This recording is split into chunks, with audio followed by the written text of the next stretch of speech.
Olá, pessoal, sejam muito bem-vindos. Muito bom estar mais uma vez com vocês e estamos dando continuidade ao nosso estudo da CNV, Comunicação Não Violenta, e agora o nossa segunda aula. E essa segunda aula nós vamos conhecer o que o Marshall Rosenberg chama de componentes, né? Aquilo que compõe a base da comunicação não violenta. O Marshall Rosenberg, para atingir o desejo de entregar de coração, concentramos a luz da consciência em quatro componentes, a saber, toda a metodologia de Marshall Rosenberg está em cima de quatro pilares, né? Como nós falamos, e é esses pilares que nós vamos conhecer agora. Só que esses pilares, antes da gente pensar nos pilares, ele traz uma coisa muito importante na forma como ele conduz a comunicação não violenta, que é entregar-se de coração. Então, assim, é a questão de ter uma consciência de que eu só vou atingir os objetivos, né, de uma comunicação mais direcionada, eficaz, quando essa comunicação ela é trabalhada a partir de uma consciência concentrada no nosso coração, né? Então, é aquele ponto onde eu vou fazer algumas análises, essa minha comunicação está focada realmente em conduzir uma comunicação mais diretiva, não só diretiva, mas que seja fundamental a compreensão de uma consciência de que eu e o outro estamos em uma troca. E essa troca ela só vai ser eficiente e verdadeira quando ela tem um componente que é entregar-se de coração. É uma comunicação no sentido da verdade. E aí, esses componentes, eles são baseados em algumas observações do próprio Marshall Rosenberg durante todo o processo de estudo da vida dele sobre como se comunicar melhor, como evitar conflitos, como diminuir as áreas de conflitos, se a gente tiver uma forma diretiva de conversar e convencer, ou melhor, não é convencer, mas de mostrar o sentido real da vida no contexto de, às vezes, a gente entra em conflito desnecessário, ou às vezes o conflito é necessário, mas a gente pode transformar ele numa ação que seja interessante para ambos os lados. E aí, em todo esse estudo dele, de várias situações conflitantes onde ele estava ali, e por passar por situações conflitantes e fazer suas anotações e fazer suas análises, ele definiu que há quatro bases e componentes, né, ou componentes que fazem esse caminho. E é sobre elas que nós vamos nos centrar nessa aula, nas duas primeiras, e na aula 3, nas seguintes. Então, as quatro, só para a gente entender, é observação, sentimentos, necessidades e pedido. Os componentes, um pouco para a gente entender. Então, ele fala: as ações concretas que observamos e afetam o nosso bem-estar. Estamos falando sobre a observação. Ações concretas que observamos e elas, de alguma forma, afetam o nosso bem-estar. Segundo, a questão do sentir.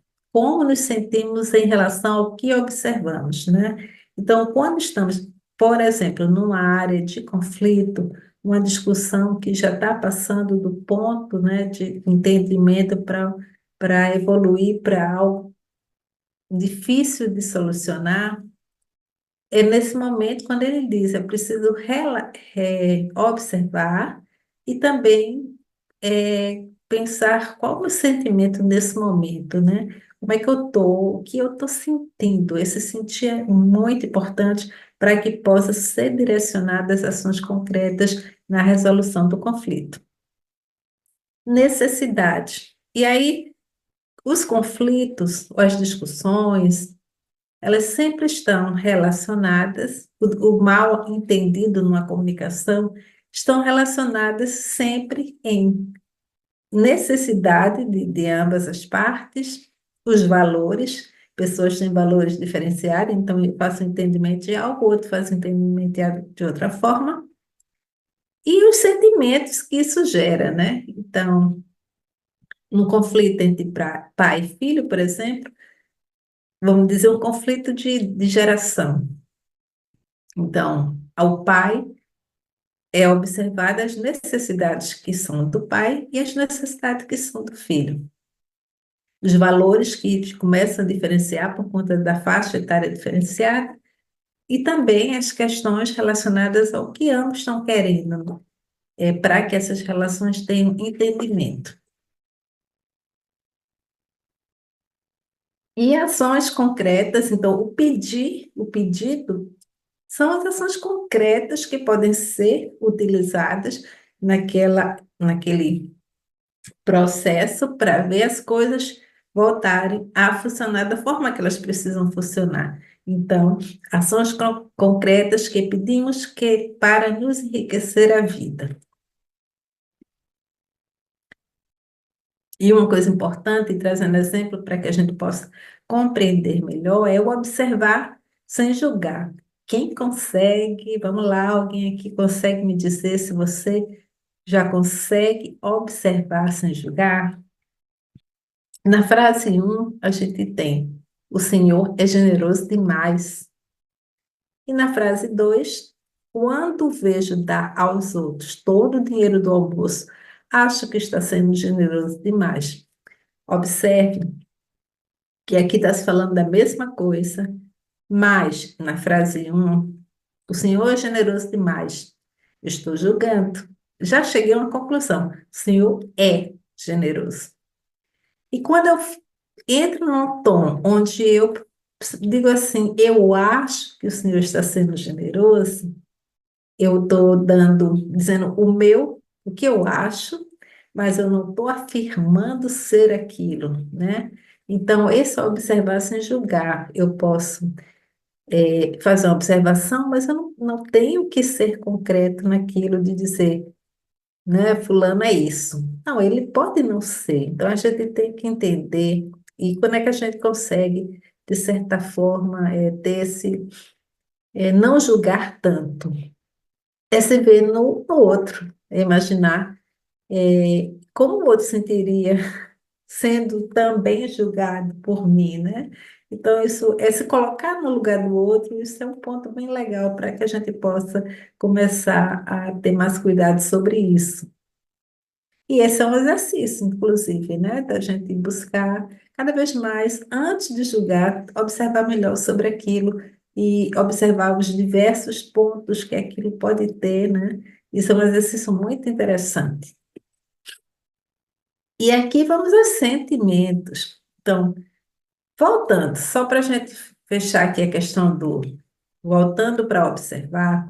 Então, quando o Macho Rosenberg ele traz no primeiro item, observação, a observação é o quê?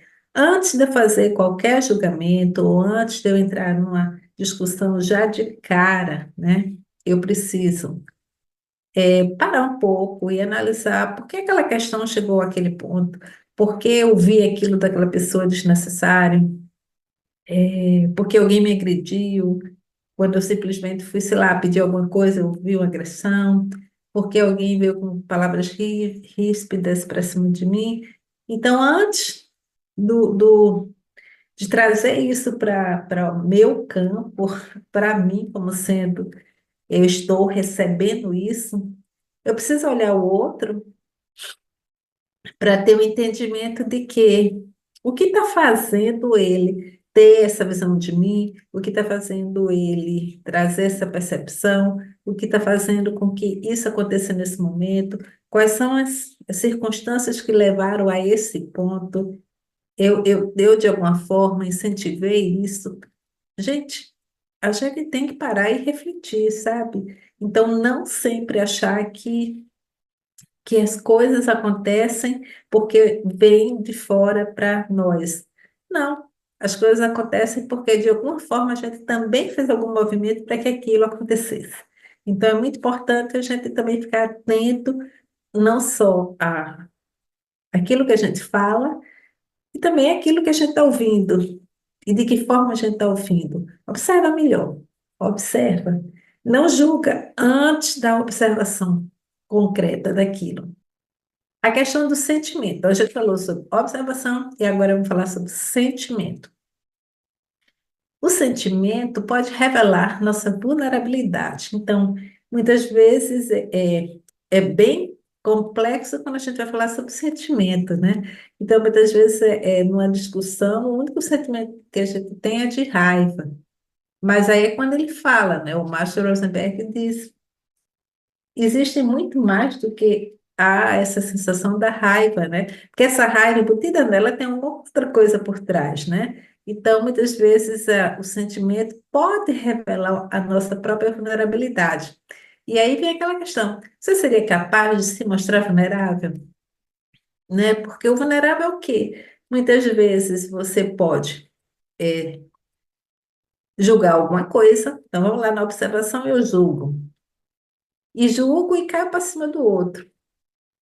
E eu sei que errei muitas vezes, mas eu não quero, eu vou manter aquela postura simplesmente para não dizer, é o orgulho, eu não vou pedir desculpa, tipo, né? Não vou pedir desculpa.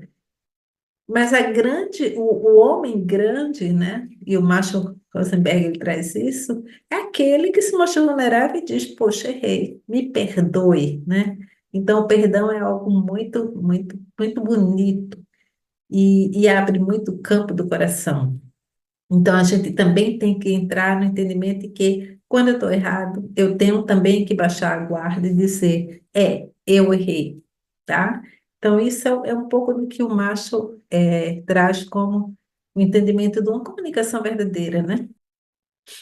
Ainda sobre sentimentos, o que os outros acham que é certo, como é uma maioria que está falando, é melhor nem me posicionar. Então, a gente vê muito, tipo, numa reunião, né? Vamos imaginar uma reunião de uma empresa, onde algo muito importante está sendo julgado, definido, até, vamos dizer, uma saída de um funcionário, dá uma discussão sobre a saída de um funcionário, sobre um ato que o funcionário fez, e alguém que está ali sabe que aquilo não é verdade, que aquilo está sendo uma manobra, e aí muitas vezes ele não se posiciona, porque ele está pensando no dele, né, na vaga dele, que não quer se envolver, nem entrar na discussão.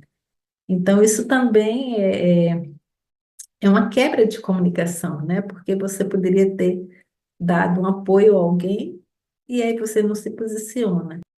E quando somos verdadeiros com nós, com a nossa própria vida, a gente ganha muito, a gente se amplia e cresce, né? Então, todas essas pessoas que tiveram grandes conquistas é porque elas se posicionaram na vida, né? Isso é uma coisa que é muito importante. Então, um posicionamento, sim, mas um posicionamento com prudência, evidentemente, com sabedoria, fazendo uma análise mais concreta. Como é que a gente aprende isso?